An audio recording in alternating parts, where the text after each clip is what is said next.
2013 fashion shows with Jason Wu. Hello. Jason, you've had quite a big month Thank you. with doing the second inaugural dress for Michelle Obama. What kind of impact has that had on your business? You know, having the First Lady choose me again was really such an honor, and to have that kind of publicity around the world is something that I don't think any designer could ask for any better endorsement.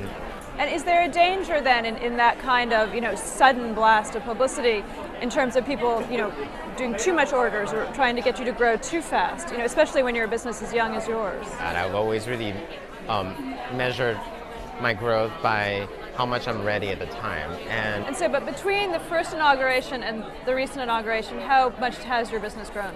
My business has grown quite a bit. I mean, I went from like 3 employees to 30.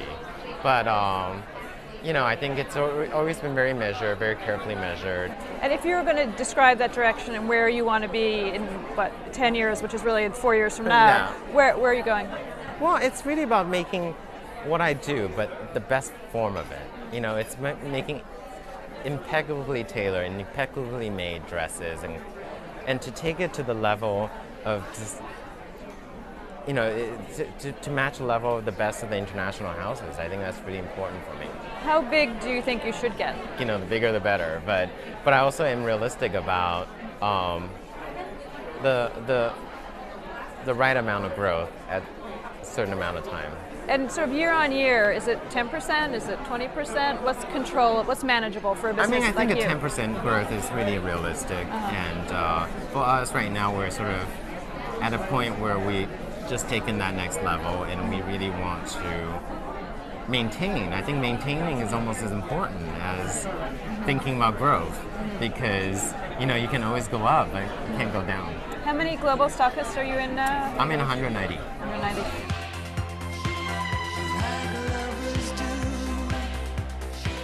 Okay, so let's talk about this collection. Yes. Now, is this similar to what we saw on the First Lady? Are there any connections between the two? No, it's quite different. I mean, the red was coincidental because, I started working on the First Lady's dress in November. I started working on this collection in October. So there was this architectural element that perhaps you haven't seen as much in my collection. But what is familiar is the softness and the beauty of the draping, and that the panel is actually made out of pleated fabric. And that the wool cocktail dress in itself is interesting, is paneled in such architectural shapes. And of course the construction inside, always the clothing must be as beautiful inside as out. And right now, I think this is the quintessential piece of the collection. It's the outerwear. It's the outerwear piece, It's made of velvet, satin, and wool. And it's just a luxurious piece. And it's just really about